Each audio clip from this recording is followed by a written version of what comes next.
right, good morning, all. It is the first day of July. It is Friday. So that means that this is spoiler day. This is the nerd edition of Morning Tea with me. And I have a new cup. I actually got this cup for my birthday. I'm not exactly sure who I got it from because it came in a bag with some teas. I'm thinking there's two different people I think it might be, but I'm not positive. But it holds more liquid than my blue cup. So the podcast can go longer. All right. So good morning, all. I have Rob with me. So we're tackling geekism and nerd stuff from all across America, from sea to shining sea, I guess you could say. Okay, so very apropos for the weekend. Huh? So that was very apropos for the weekend. Very good, yeah. Very good analogy. For absolutely. Oh, that's really good tea.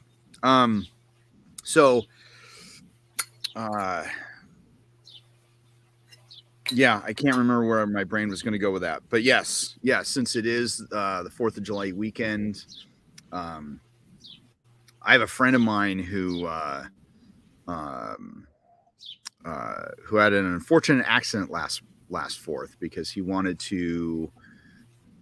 He thought that he would be, he suffers from PTSD. Was thinking that he would be okay in the city because, of course, they've outlawed all fireworks now in Vancouver. And anyway, it was still a war zone here in the burbs, and something triggered him, and he went outside and tried to he confronted people that were illegally firing off illegal fireworks, and he got the shit kicked out of him. So I reached out to him this morning, was like, "You're not going to be in town this weekend, correct?" He goes, I'm going to be at my sister's. I was like, good, because we don't need a repeat from last year. So, and I can say, as being someone that has PTSD, I don't do well with fireworks, and so I'm usually locked up in my house, loud music, or rewatching Star Trek or Star Wars or something, just to drown out the concussive noise that goes on. It sucks, but it is what it is. Yeah. So we have a couple people joining us this morning. As you come in, please say hi, and share. Yeah. Share this. And if you share it, please let us know. Put hashtag shared in there. I don't know. We might start giving away free shit. I think I might do that. I think I'll just, maybe have maybe a weekly winner. That works. Just keep track of everybody who shares, and their name goes in a little pot, and I'll just draw it up and go, guess what? You win a free hug from me. You win. Oh, you get to come to the free open house for free. Look at that. Okay. So what do we want to talk? Do we want to start on Strange New Worlds, or do we want to do New Horizons? Let's go with New Horizons. Okay. So, as I said, I messaged you after I watched it. This episode should have been the first episode of the season. Yes, and I agree with that. It was well balanced. Mm-hmm. It had it was Star Trek like. It had comedy. It had it tackled a serious topic that's going on from a completely different perspective, because honestly, I was like, is this an anti-trans episode, or is this a pro-trans episode? Which is for great storytelling, because you could make an argument either way. Yep. And they utilized some of the arguments that go on now, age, they didn't say the word religion, but they used a cultural element in place of religion. So there was some really cool things that they brought up. They did arguments on both sides, and they presented it I really felt a very Star Trek balanced way. It leaves you thinking, which was great. Like you said, there was comedy to it. The acting was great. Directing was great. So this is really how it should have started for this season. I'm not getting my hopes up yet because, well, we have another episode next week. So if it goes down that trend, then, you know, maybe I'll go, okay, cool. I'm kind of getting reinvested, but this season so far, and again, depending upon next week, really felt like we had the first 4 episode season arc. Well, let me reverse that. We had the single episode season arc. That was then shut down. Then you had the next short arc. Yeah. That's now been shut down. And now we're going to another arc, which, if you're going to do it in an episodic way, cool.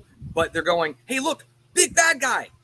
Oh, that's going to be okay. I'm kind of cool with that. Oh, yeah, forget that one. Look, another big bad guy. Okay, I mean, whatever. That's cool, I guess. Oh, wait, forget about that one. Let's go back to what made us popular, kind of sort of. We're going to do the slow shift now. Right. What? So it's a very, this season has been very all over the place. But this is the first time this season I've gone, this was an episode of Orville, not New Horizons. Yeah. Yeah. But I liked it. I mean, I when it was done, I'm like, okay, that was pretty good. I'm happy with it. You know, Tobak is now back to being a female. For those of you who watched Orville, you know that she was Bortus's child. They are a full male society, theoretically. Was going to be born a girl. They did the surgery right after birth, turned her into a boy. And I think that was in episode 3, season 1. I mean, that was like a big topic, you know, one right off the bat. And it was a heavy episode when it first aired, but it was also just like this one. There was some comedy, there was some seriousness to it. There was a lot of debate, cultural acceptabilities of alien cultures, which we can then extrapolate, right? And go, okay, well, what they're talking about is this group here in the States, they just applied it to an alien race, or this mindset, and they applied it to an alien race. So it was, I really enjoyed it when it first aired, and then I enjoyed now that thread has been readdressed and in a lot of ways closed off. Right. I thought it was a very powerful episode at times. Bortus's life mate, whose name escapes me at the moment, Clytus. Left, you know, and the moment where he's just like, I wish you were never born. That hit me hard. Yeah. Because I cannot say I have ever experienced that, but I can supplement that moment with kids that have either come out to parents that are not accepting or are angry. And I am also now curious, are you going to have a change of heart and come back? Or are you done? You're out. F all of you. I'm divorcing you because you support this. I'm leaving you, my child. I hate you for as much as I loved you before. I hate you now, and I'm gone. And, you know, you got to see the struggle of the character who, you know, Clytus was born a woman, did the transition, and even had a very emotionally moving piece of like, I dealt with the torture of knowing I was born female. Yeah. And I don't want our child to go through that. And now that it's done, he's got more anger towards his child, which I thought that would be the one character that would kind of be like, okay, it's done. Maybe I wish my parents had done this, but it's not always about a happy ending. And that's what I think I actually liked about it. It's not a happy ending. It's a realistic, not even an ending, but a realistic stopping point to say, well, I'm almost curious if the character is jealous. I think that's, I think that plays a part in it, because he didn't have that support. He didn't have that love. And he came from a very rigid, parental approach towards a lot of this. and you see a lot of that rigidity in how he reacts, his violent reactions through the episode. And it makes you wonder, like, Misery Loves Company, are you just trying to create that as well? Say, but because no one else has done it, you shouldn't do it either? Or is it shame on your own because you didn't want to go down this route? Or is it shame that no one gave you, or jealousy that nobody gave you that option? Right. There's a lot of questions that it raises. And that's, again, when episodes, especially of Orville and Star Trek, do stuff like this, it plays very well because it does allow the audience to continue a conversation around it. Mm-hmm. But it did stick to the humor elements and emotional elements. And, like I said, I really like this episode, and it really should have been the first one. I really feel like starting off with suicide, probably not the best way to start off a brand new season. But this actually would have been a good way for people that have watched the series before to go, oh, okay. Yeah. Okay, I remember this in season 1, and now here we are starting season 3, and we're tying this back up. So I'm curious to see what was written first, I guess, is one of my things too. Was this written early on, or is this came later? It's one of those, I think they still had to have a story that connected the end of season 2 to the beginning of season 3. Right. But to tackle, something like xenophobia xenophobia into suicide with no slapstick comedy on the side to balance it out. I think that's kind of really where I was like, what the fuck show is this? Yeah. And then to continue that on for like another couple episodes. I mean, the episode where they did go into the void and we meet the divorce episode, it didn't really have a lot of comedy into it, but that was kind of that wasn't a bad episode. That was better. Like, it was, a little bit lighter. Right. And it's set up. It was a setup episode, right? It set up what we were going to expect, which who knows the hell's going to happen. And maybe that probably would have been a better first episode than what we got. Yeah. So like you have because they could have done the lighthearted, or they could have done like the episode where they go into the void and they meet the creatures, but it's like on the verge of, it's like, okay, we have done what, we've survived this battle, right. And you can maybe see a little bit of xenophobia going on in the background towards Isaac. But then they go into the, it's solidifying the friends. So it could have been like, an hour and a half episode where they're just kind of like doing this. And then like the second episode could have been the more of the xenophobia into that, swapping those episodes, and then maybe having this as a third episode. The episode 5 is actually the third episode. So then we're getting more. It's better pacing along of the Star Trek / Orville, Yeah. No, but I am kind of hopeful for future episodes. So I'm after the episode, Lisa's like, yeah. But it was better than the previous episode where it's like, this is just dumb. Like, why are we even watching this? Yeah, I mean, and we said it last week. Like, I don't know if I want to keep doing this. Well, I see the spark, and I'm kind of like, okay. I'll watch next week. Let's see what happens. Yeah. And I agree. I think just kind of rearranging the order would have made a better pacing for the season, which is also why I'm curious to see what was written in what order, because they do address Isaac killing himself. Right. Tobak goes up and says, what was it like? What do you mean? What was it like to die? Were you happy? And, one of the things I did like, having lost friends to suicide, having friends that have attempted suicide, I like the fact that Isaac immediately went and was like, Yeah. I need to tell you about this because aside from protocol, this is a concern. He was very interested in my experience with death. Yeah. And it is something that people should do exactly that. Not be afraid to speak up if someone's asking you questions or you have concerns over their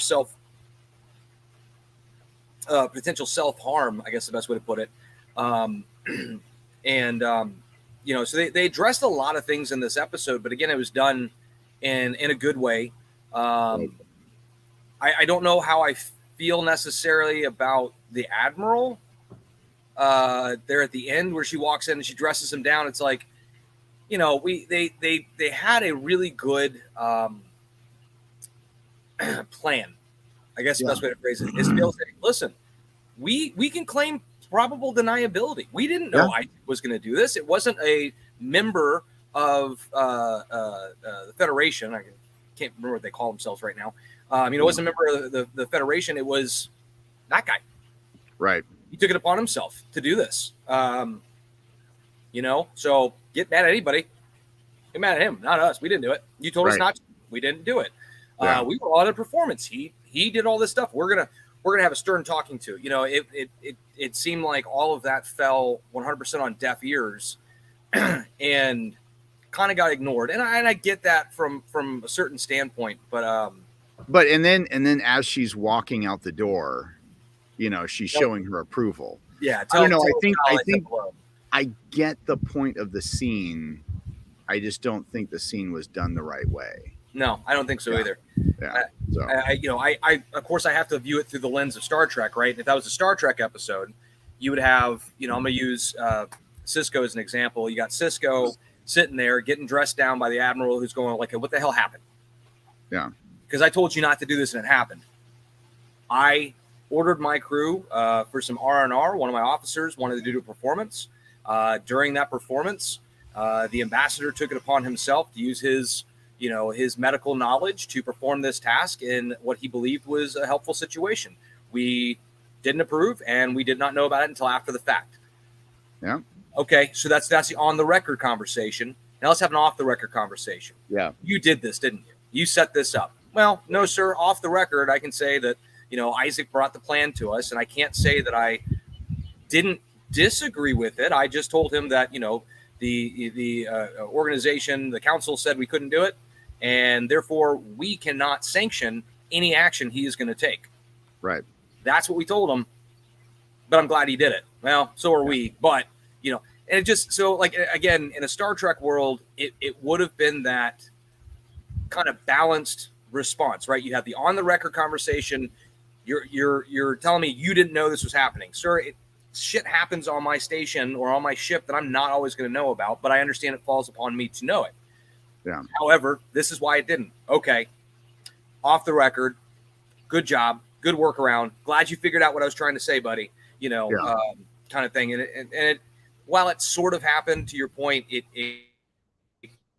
wasn't clear enough, and that might not be a bad thing from the standpoint of, okay, government's kind of saying no, individual was saying, hey, okay, cool. Yeah. But again, that was one of the lower moments of the episode, but other than that, everything else was firing on all cylinders for once this season. So the one thing I have a problem with that, and before I delve into this, Thomas does say, hey, Thomas. Sci-fi leaders of nerdom.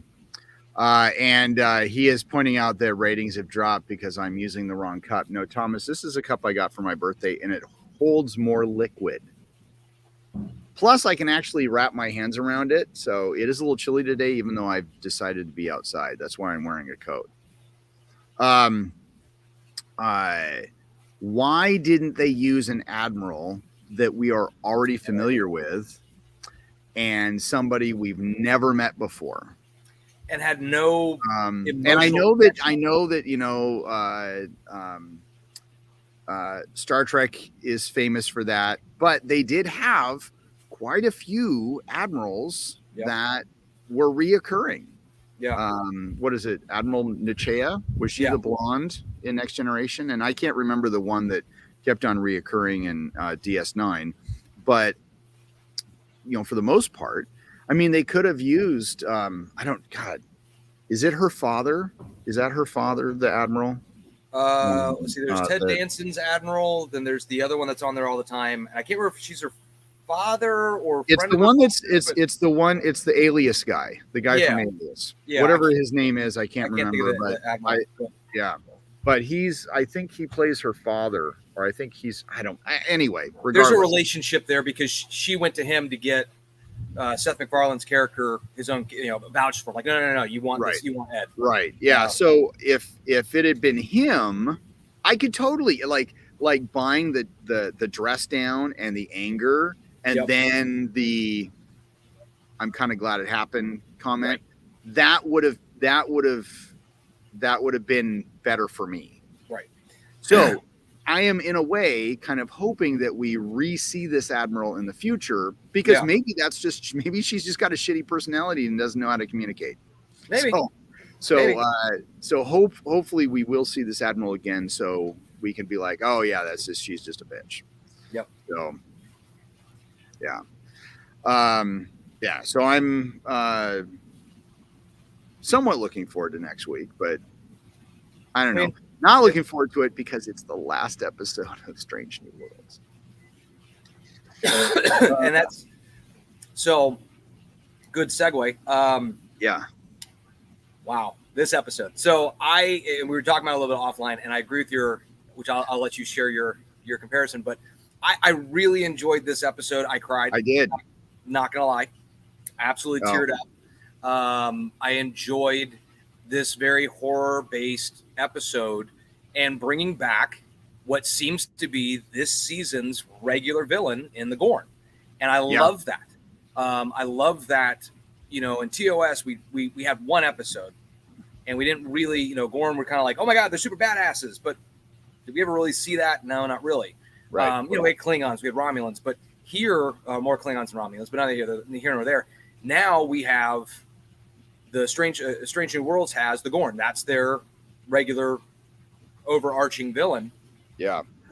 And we also get to see the crew breaking apart at the end of the episode. We've got Horik has made the ultimate sacrifice in a very beautifully shot, just tear-jerking way. We have Uhura eyeballing the comm station when she comes up the bridge at the end, and the classic sounds from TOS as she is, which I thought was great. Liana is taking some time away, which I'm assuming she will obviously be in the next episode. The question is if she comes back in the next season or not. I hope so. And Horik, like I said, Horik has passed on.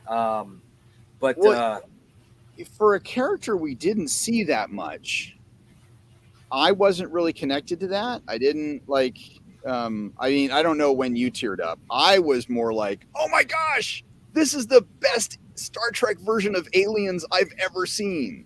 Which is very true. Yeah. I was disappointed that they got rid of him. I would have liked to have seen that character grow. I mean, I like the character, so I don't know why they didn't keep him. I'm hoping, though, even though Scotty is older than Kirk, I'm hoping that they do not bring him on. Yeah. As I hope that they don't introduce him as the chief engineer. I'm hoping if they bring him on, he's just working in engineering. There you go. He's not chief of engineering. He's just he's a lowly lieutenant. Right. We go to Starbase 1. We have crew exchange. So this is such and such. He's the new chief engineer, and his right-hand man, Scotty. Yeah. And, or the miracle worker, what are they going to call him, right? Just something. I don't want to see him walk into chief engineer. I'd like to see him same way, start off lower end so that he does build that relationship with the ship so that by the time we do get Kirk, by the time Kirk comes on, I do want to see, and by that I mean like he's preparing to take over the ship. I do want to see then Scotty as chief engineer, but I want to see that relationship he builds with the ship as the character and see why he has that intimate relationship with the ship and knows the ins and outs the way he does. But he's not going to have that just by walking and going, "I'm Scotty. I'm the chief engineer. All right, cool. Let's get this." I don't want that. I want more character development in it. Yeah, there needs to be a little bit like, you know, I thought it was really cool that I thought it was a cool idea that they had Uhura as a cadet. Yes. I like it that they ran it as a tour and she's just not a crew member on the ship. So you kind of get an idea of how they run. Like, this is the first time we've actually gotten an idea of how they run cadets through Starfleet. Yep. Like, you go to Starfleet Academy, and then you're like, okay, you're a cadet, so we're going to assign you to this ship for, you know, 8 for a year, 12 weeks, whatever, a year, whatever the tour is to. And then, you know, it's during that cycle, you go through all the departments, you experience everything on the ship, you go on away missions if need be, that kind of stuff. So I kind of like that we're getting that back, that, you know, how does Starfleet train their personnel? And that's just kind of me. I kind of like that. No, I agree. It makes kind of sense. So, like, flipping series slightly, you know, you go back to Lower Decks. And you got that one episode, and I can't remember if season 1 or season 2, where Boimler's sitting there, and this cadet comes up, and, you know, he's in his gray cadet uniform, and he's like, "Oh, Mr. Boimler," you know, why the hell is this guy here? "Oh, right. You know, they told me to come talk to you because you're the best guy on the ship." Oh, well, yes, I am. You know, right. Good talking to you. You know, same thing with Wesley Crusher. You know, he cadet. You know, Mr. Crusher. It makes sense why he was able to kind of do an internship, right? Yeah. So we're now seeing the broader picture with that, and not just going, "Oh, this is a one-off. Oh, it's just to keep a character." It's no, this is kind of protocol. This kind of happens for their education.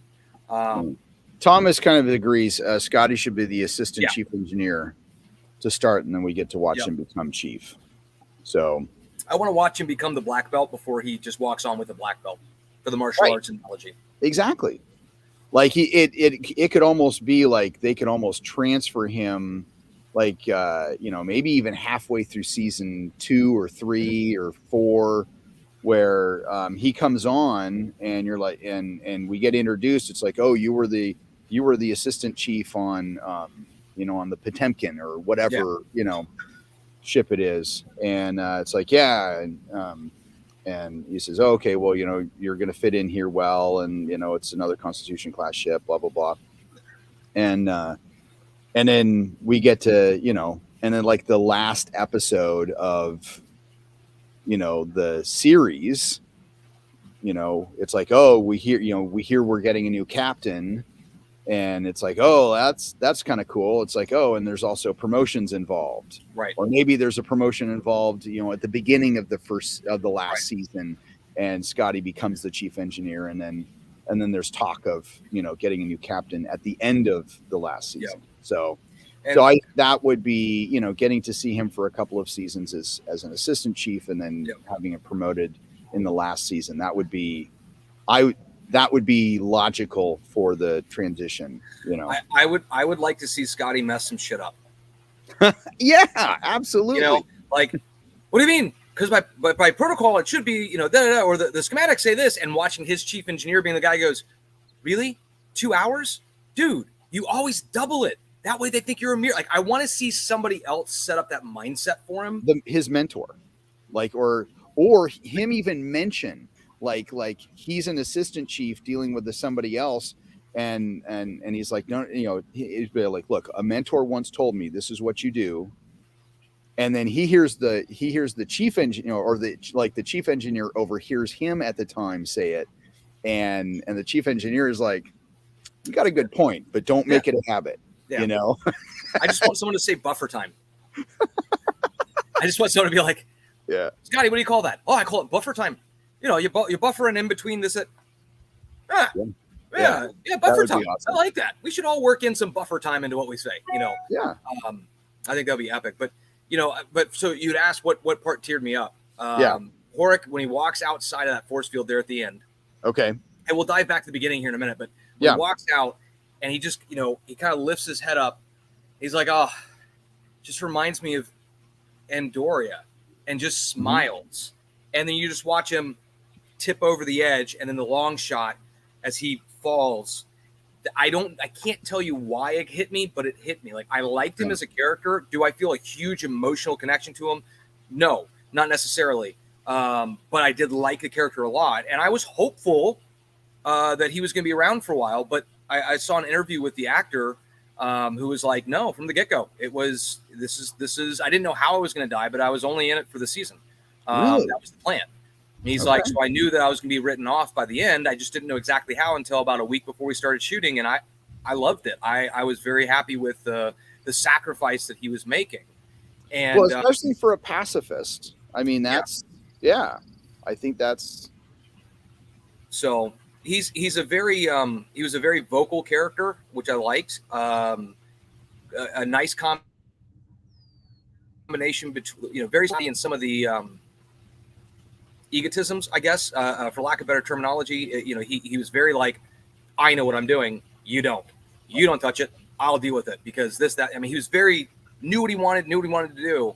And so the same thing here when that decision was made by himself. It's like, yeah, this is what's going to happen because I'm going to have to save it. You stay down. Hopefully everything was okay. Sorry. Yeah, I'm good. It's just so I'm on the deck. We have the door is open. The screen is shut. You can hear my wife in the background. Yep. So we have this baby gate up that Dojo, he'll just kind of stand there and look, or sit and look. It gives him, and I don't mind him kind of sitting, standing up and looking over the edge, even though he can look through the grate. But he climbed up on the top and was trying to get between the baby gate and the screen to get out. And I'm just like, nope, no, that's not going to happen, dummy. So, no. And then Lisa, I bought Lisa Nerf guns. Yeah. I watched her nail him with it. It's awesome. So she shot him.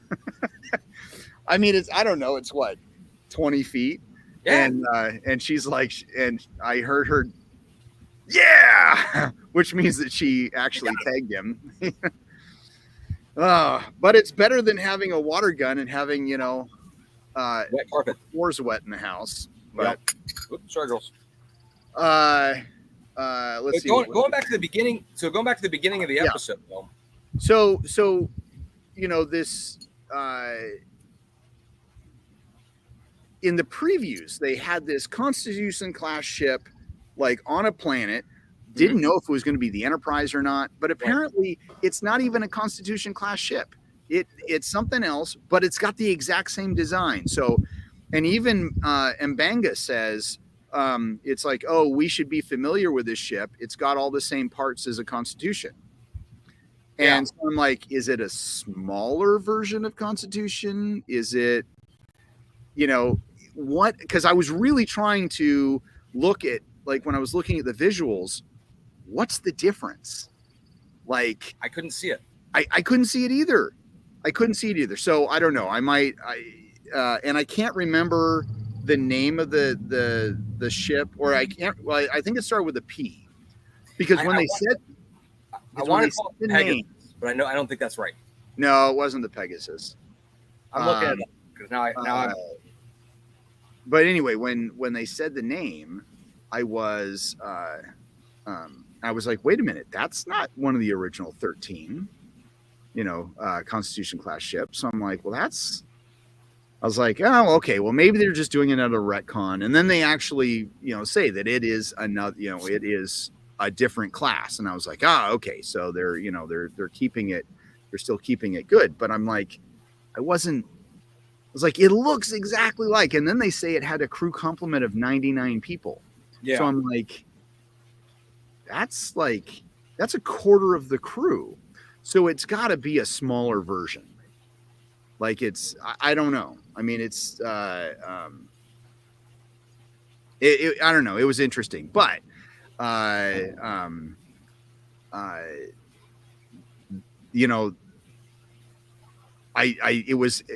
somebody, whoever was writing this, was so inspired by aliens because, and I really got to, we got to, the, because when we hear the thing that, what was it? They scanned the bodies, Yep. and then they came up that there were egg sacs on one of the people that they beamed up, and then we actually get to see it in that one alien. Peregrine. Huh? The USS Peregrine. Peregrine. Okay. Peregrine. Was it a Peregrine? Like Peregrine Falcon. Okay.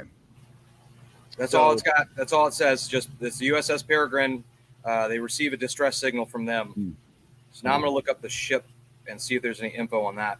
I wonder if it's a Peregrine class, because they actually, I think they say the class name, but I don't know. Anyway, AUK class, AUK class.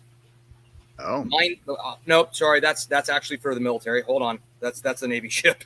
It's Minesweeper. I'm like, wait a minute, no. NCC 1549 Sombra class. Oh, okay, interesting. Yeah. Okay. I wonder if because I know like Picard, the developers behind Picard season 2 actually took from Star Trek Online. Correct. And actually took some of their digital designs. Yep. So I'm wondering if this team did the same thing when it came to a name or Yeah, probably. But yeah, whoever was the primary writer behind this episode was greatly inspired by which is not a bad thing, because I love when the egg sacs pop up, like, because I'm totally getting this alien vibe so far, and I'm like, oh, that's kind of, and then the thing starts to pop out the back of the guy's back, and I'm like, oh, they're doing Star Trek aliens. Oh my gosh, this is so cool. Yes. And then of course you have I don't remember the little girl's name, but that's definitely Newt. Yeah. And then you have of course La'ana is in a way the Sigourney Weaver character, but you could also play that kind of into Christine, but it was more La'ana than Christine. Yeah, and of course I can't, especially when Sam Kirk is just like, it's like, we're all gonna die, man. This is just, we gotta get off the ship and we gotta do this. I'm like, I was like, game over, man, game over. Yeah, I was just like, oh my god, this is. I was waiting for a cat to show up. Huh? I was waiting for a cat to show up randomly, like, oh, it's a ship cat. I didn't know they kept. I didn't think she would survive. Something a little bit more on the nose, but I agree. Right. Yeah. But I'm kind of glad that they took that, and the Gorn is such a great way. I mean, we're really establishing a lot, because La'ana talks about it in the first or second episode, where you've got they use bodies for breeding. Yeah, and it's like breeding sacks. How does that work? Right. So and of course now we know that it's basically wherever they spit their goo ends up. That's how because they actually establish, because it was the Gorn. It took several months, and we know that humans take several weeks, so we don't know Andorians, and so. In a way, I was kind of hoping that as aliens, as what's his name, Work. as Hemmer steps out onto the edge, that we start to kind of see this thing emerge as he drops, like just right before the scene cuts, where that's what I would have loved. That would have been great, because. You establish that we don't know it, different races, it has different things. So it'd be like, and so that basically would just be a couple of hours almost for him. And, but yeah, that was And you see his body reacting that way, though, right? Yeah. You know, he gets, it's within 30 minutes, all of a sudden he's, you know, he's in pain, where these other people had survived extended periods of time. And, Right. you know, the blue alien, which I don't even know if they identified his race or anything like that. All of a sudden he's just breathing heavy. Yeah. And falls over. And then they're popping out his back, which I thought was such a great scene. And then the idea that, you know, so, you know, when we go back to when Liana's talking about breeding sacks, it's, to me, it was implied that, you know, and this is just my mindset because it wasn't really said, like, okay, so they're born probably out of eggs because they're lizard people, and they use these captives to feast on.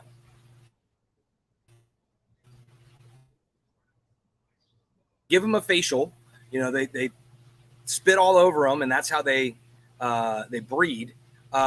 There is still that that alpha mentality. Like, they come out and they start killing each other, so that there's only one. And it's like, that would make more sense why they're constantly pulling people, constantly stealing people, constantly breeding, because out of 12, one's going to survive. You know, or some mathematical equation around there. That's awesome, because now it's the strongest survive and grows and becomes part of the Gorn society. So that continues to add to the mythos of the Gorn, and really shows why they are so formidable.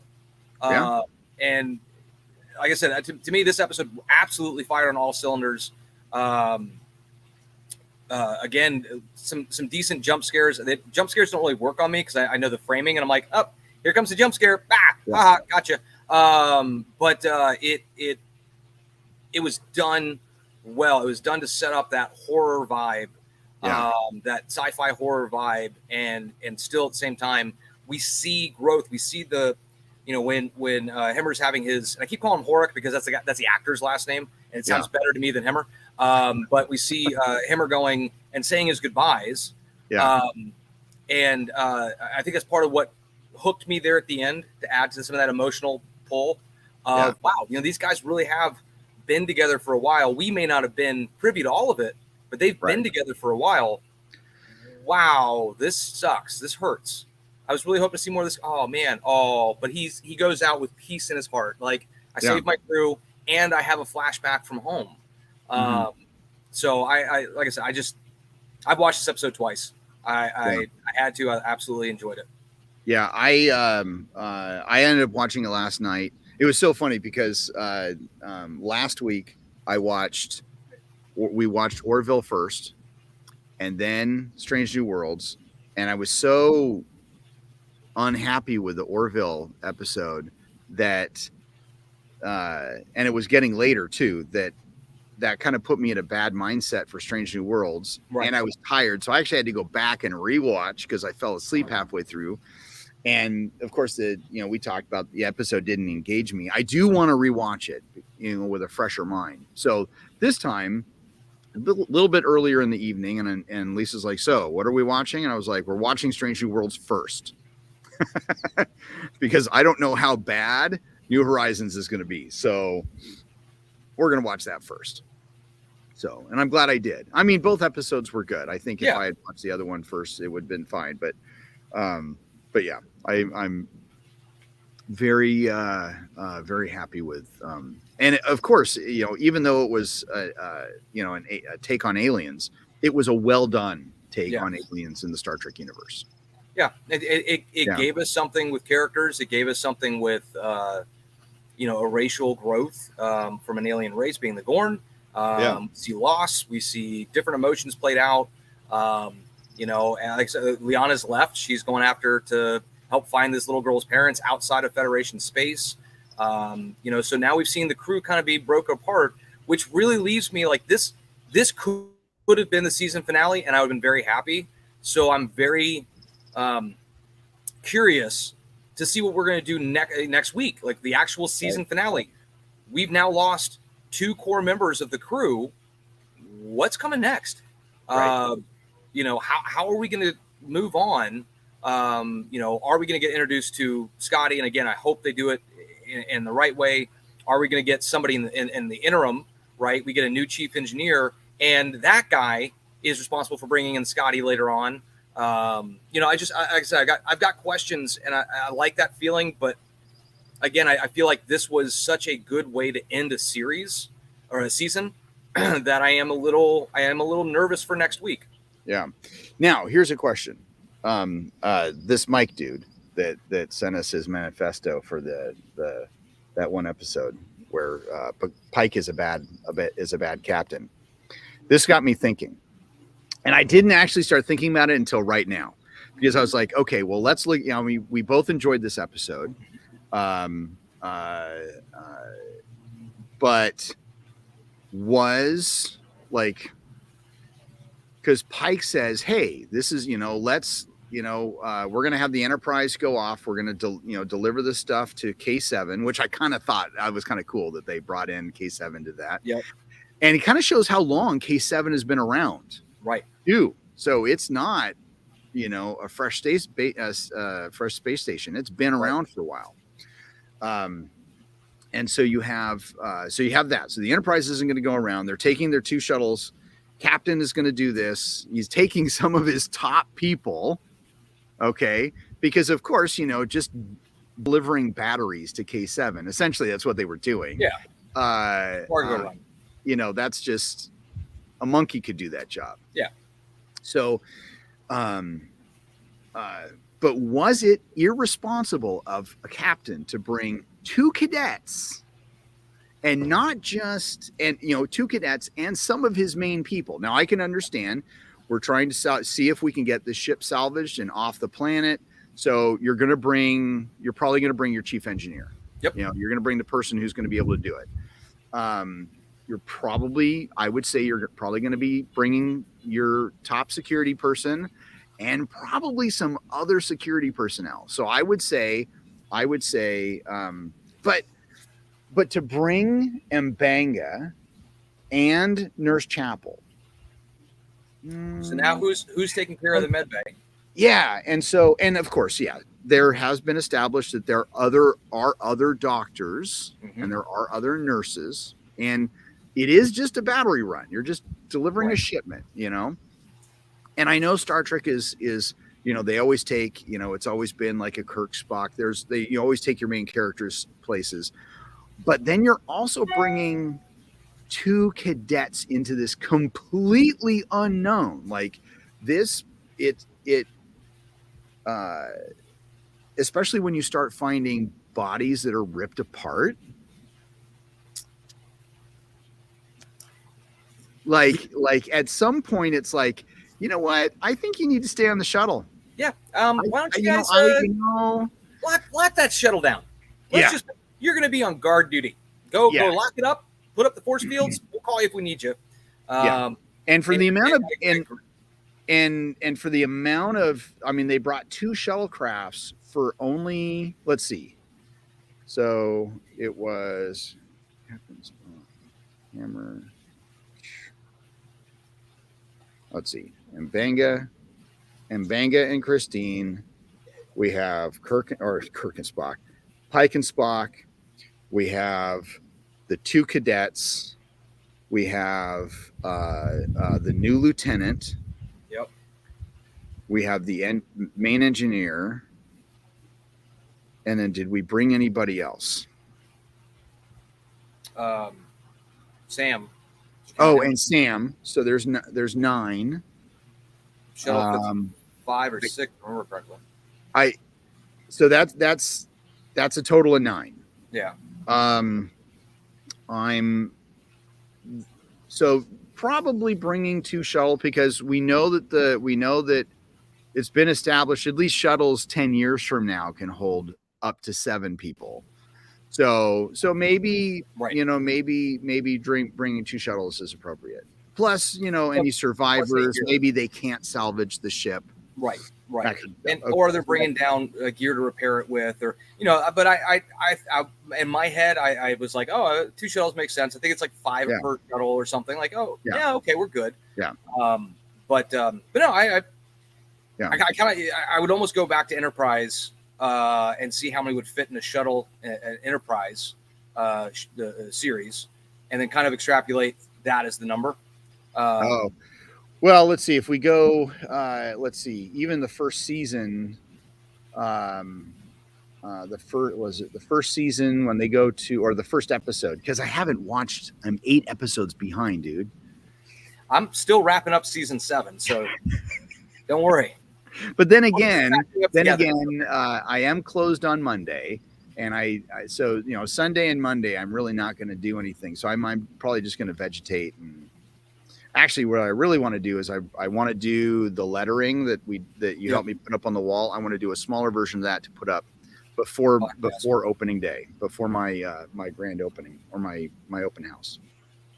So, but yeah, so I didn't have a problem with the two shuttles. I was just trying to think of what is that. But if we go back to Enterprise, the first episode, they go to Rigel 10 or wherever it is, and there's 1, 2, 3, 4. I think they fit like 6 people in there, because it's the captain. Yep. It's the captain. It's the Vulcan chick, whatever her name is, to Paul. You've got Merriweather. No, he's on the ship. You've got Trip. Yep. You've got the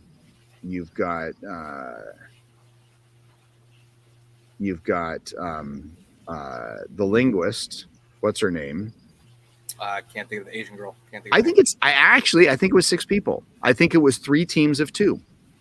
That would make sense. So that's 6 people in that, and that's a tiny shuttle too. Yeah. So if we say 5 and 4 plus some supplies, medical or engineering to help repair it, it makes sense. But to your point, right? Was it irresponsible to take the newly promoted lieutenant? Absolutely. Sorry, buddy, it's your job. Yeah. That's yeah. If Michael has not, he will in this episode, I hope, throw up his 75 points of what the hell. And exactly. I'm okay with going, I think it was pretty stupid. But from a storytelling standpoint, right, Uhura needed to be there because of the relationship she had built with Hemmer, and to see that emotional moment that leads to that piece of her finding that family when she walks up on the bridge of the Enterprise. Right. That's now her connection, whether she's doing it because of what Hemmer said or she's doing it because of whatever reason. There's now a reason why she's staying in Starfleet. And again, I still think that's probably one of the 2 coolest shots of the episode. Hemmer, the long shot of him falling off the cliff, and her walking onto the bridge and hearing the classic TOS noises coming from the comm station as it pans from her head turned, and it does that nice pan pull down to the comm station. I just sat there, I'm like, I raised both hands, but my other shoulders hurt. Yes. Yeah. Yes, love it. So I am hopeful that maybe we see next episode. I'd be totally okay with it that Uhura is now assigned as an ensign per Pike's orders to the Enterprise. Or maybe she just isn't in the last episode, but we see her in season 2, right, as an ensign. Reporting for duty, sir. Ensign Uhura, take your station. I'm good with that. Either way. So I got super happy dogs sitting next to me. Let's see. It's okay. And I would also like to happy bumpers. Strange New Worlds. I don't know if they have already thought of this. I don't know who brought it up, you, me, or read it somewhere on the internet, and I think we've discussed it. Is that somewhere in season 2, and if they haven't done season 3 yet, somewhere in season 3 we see a picture of Uhura's grandmother, and it is Michelle Nichols. Yeah, they have to have that. That's or a video message of some sort, right? Like, Uhura, I'm just checking on you. I want you to know I'm proud of you. Yeah. Done. Yeah. That was stupid, Robert. I'm gonna spit on my right hand. That was. You just need to duct tape it to your body, dude. And I put my arm in a sling today, just to kind of keep myself from doing it. It was more painful putting it in a sling than it was leaving it just hanging. Really? So they think so. For those of you watching that don't know what the hell I'm talking about and didn't watch yesterday's episode, I've done some damage to my shoulder, my right shoulder. I have a series of events in my head. Some are martial related, some are not, and I think it's a compounding of all of them. But it looks like, and we'll know definitively soon, but it looks like I may have torn my pectoral minor and my AC tendon in my shoulder, because my clavicle, and you can't really see it on camera, but I'll send you a picture later. But my clavicle, instead of being like, kind of like this nice curve, is doing this, and it's got this deep curve to it. And I got this divot in my shoulder, and it hurts to move it in certain directions. So I go on the 14th for an MRI. No fractures, thank God. Yeah. My doctor and I did play How Many Broken Ribs Do I Have? Because that's always a fun game through the years. Yeah. I learned, and I put on my Facebook, I thought it was funny. I learned, and I didn't know this, I have actually broken my number one rib in my rib cage. Now, Really? I know about the lower ones on both sides. I never knew that one. And so he's looking at it and zooms in and goes, "No, that's too old." I went, "What are you seeing?" He goes, "Oh, you broke your first rib." I did? Yeah. Didn't you know? Nope. Like, I know the other ones, man. He's like, "Other ones?" Zooms out. 1, 2. Holy crap. I was like, I've had my fair share of rib cage injuries. I'm good though. Yeah. I don't see this in your medical chart. I'd have to go to the hospital for it. I didn't. You guys wouldn't do anything. We didn't puncture a lung, so you know. I was still breathing. Yeah, I could take deep breaths. They just sucked. But yeah. So I'm July 14th. I go for my MRI, and then we'll have a game plan come the 15th or 16th. Okay. So right on. We'll see. I might be sitting in my recliner chair or the couch reclined doing the show for a couple weeks going, okay, so I saw it. Ignore the giant pillow behind me, the whatever else, in case I have to have surgery. So we'll see. All right. So with Strange New Worlds ending, we will have to find a new show to discuss. We will. Because there's gonna be that there's gonna be those gaps. Yeah. August I think is the next. Was it Andor in August? I think. Yeah. So let me bring it up. So we have. Let's see. The truly the next one is Andor, and that's October or August 31st. And Lower Decks sometime, but I think it's going to be around that same time. For Lower Decks. Lower Decks, August of sometime in August, but I don't know if there's a.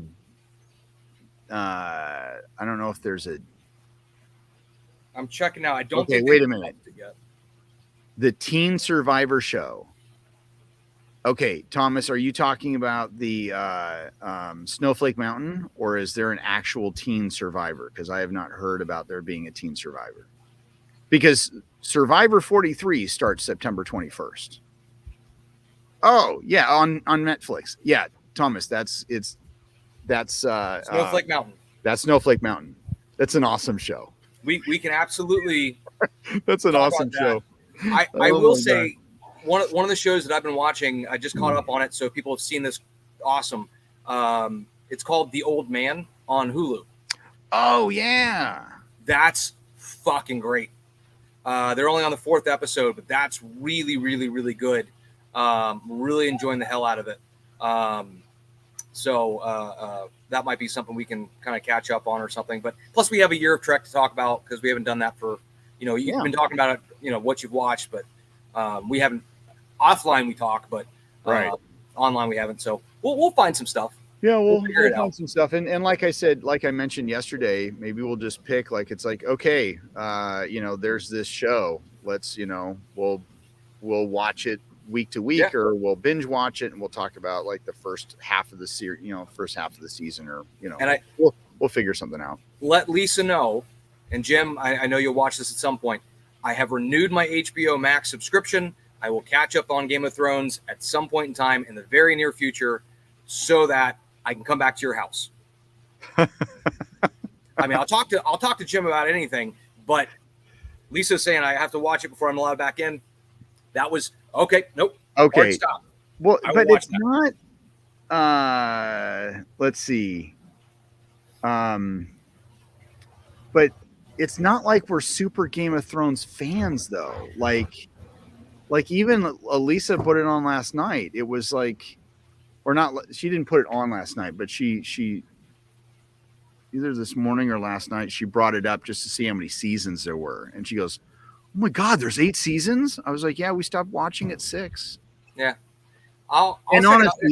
honestly, season 7 is like what, 5 episodes, and season 8 is like 6 episodes. So it's Yeah, not like 'cause- there are a lot of episodes. But Well, and George R.R. Martin was even like, yeah, you guys kind of burned through the story, and I was writing it as we go. I yeah, hope it made sense. Like, so I I had watched, I think I watched the first episode when it first came out, and I was like, huh. I love fantasy stuff, but it didn't fully resonate. But I'll give it a shot. I'm looking forward to catching up on like Doom Patrol. I do want to get the Apple TV Plus membership again so I can watch Foundation.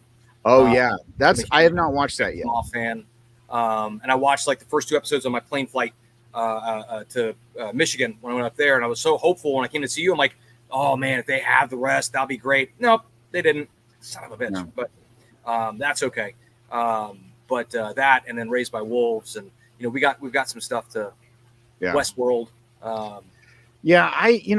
Lisa's been watching Westworld, and I don't know. The movies were better.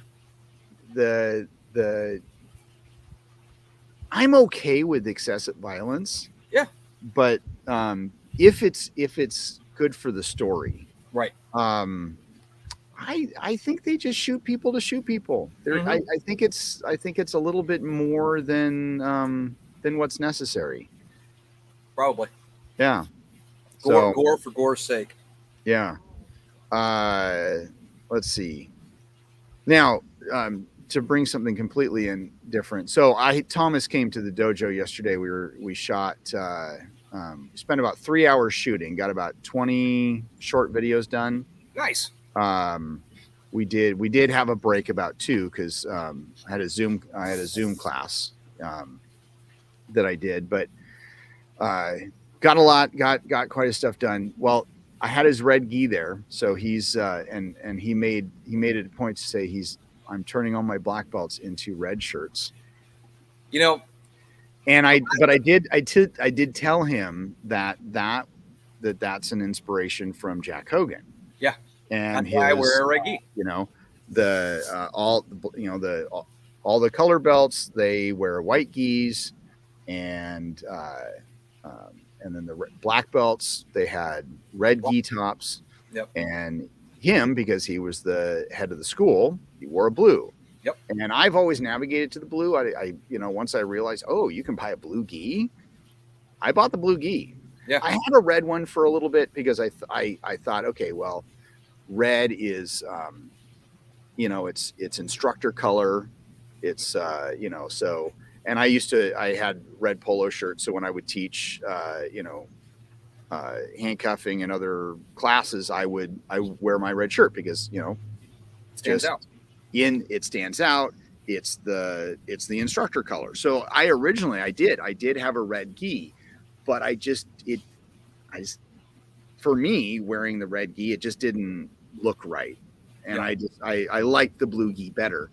And then in talking more with Harvey and it's like, and why he had a red gi, why you got a red gi, why some other people don't get red gis.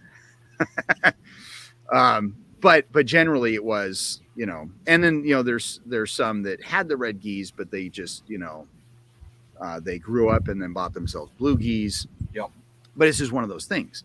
And I told Thomas, I was like, yeah, I said, don't worry too much until I start having you guys wear gold command badges on top of the kanji. That's where you're really going to have to be like, oh shit.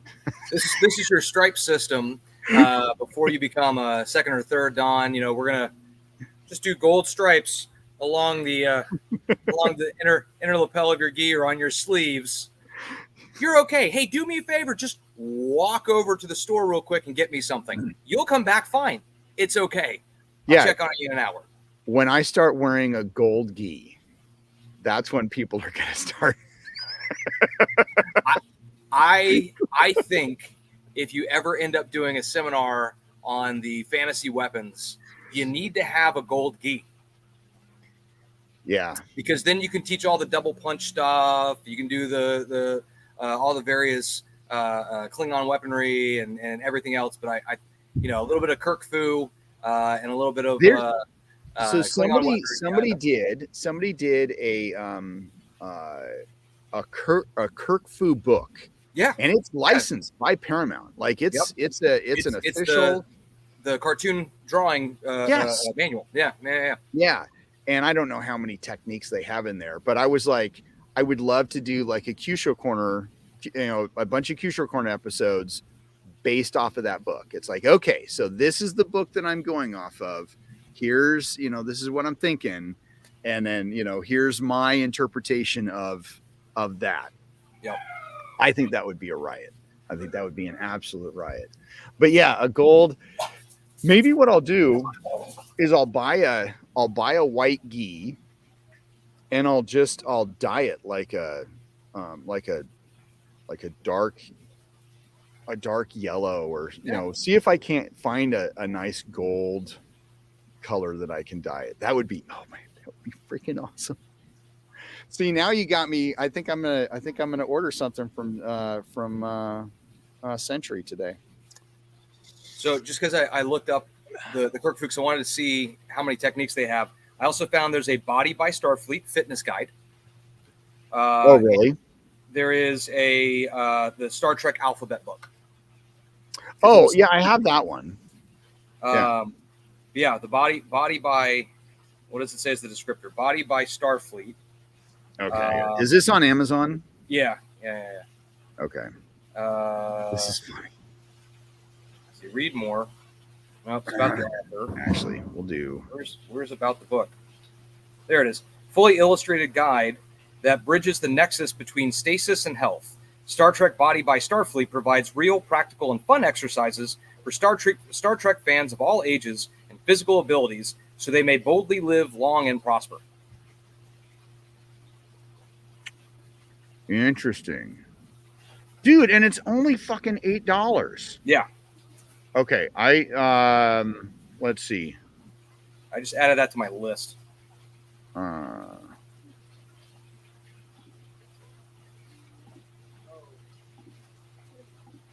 just saw one of the other taglines. Hold on, I got to scroll down to this.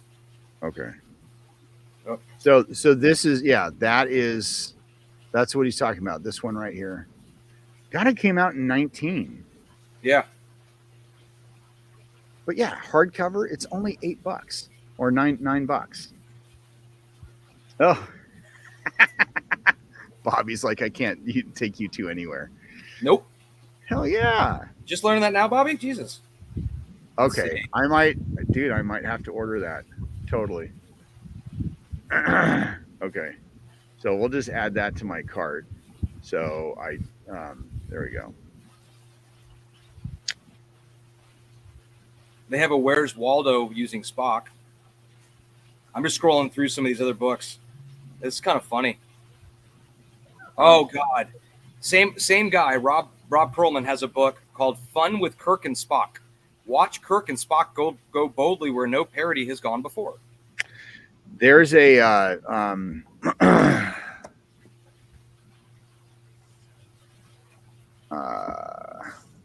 okay, hold on. Here's another one. I actually bought this one. I gotta stop, otherwise I'm gonna find like 60 books that I'm gonna have to buy. They're all jokes. No, it's not.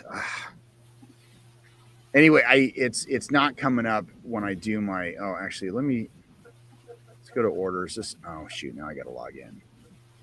Oh, and my battery's about to die. Shoot. Okay, well, because I didn't plug in, I've got. It's now telling me that I've got 9%. Yeah, you and me both actually. I'm at 12, but yeah. So we'll have to wrap it up. So anyway, but there's another little book out there. It's called The the Little Red Shirts guide, and it's this little kid in a red shirt. It's illustrated. I think it's a hardbound, but I bought that along with some golden books. Nice. That are Star Trek related. And that, so I have stuff for my grandkids and well, shit for me. But okay. Since our batteries are dying, we'll just call that a show. Just to reiterate, we do have all this stuff coming up. I rehash it every single day, but most importantly is the open house next week. But I do have a self-defense class this weekend. Bram's thing is coming up. Yep. If you have watched this long and you have not registered for Bram's thing and you want to go, even virtually, prices go up on the 5th of July. So register now to get that spot, and then everything else that's going on. And I'll make sure that this is updated for Tuesday, because why? I'm not going to be here Monday. Monday is a holiday. If I do stream, I probably won't. I don't know. But anyway, so love to you all. Thank you, Rob, for coming on. And of course. Everyone have a safe 4th of July. So Come back with all your fingers. Yeah. Come back all in one piece, physically and mentally. So if you are if you're one of those that just don't do well with fireworks, stay inside or get out of the city. So, all right, live long and prosper, and I will see you all Tuesday.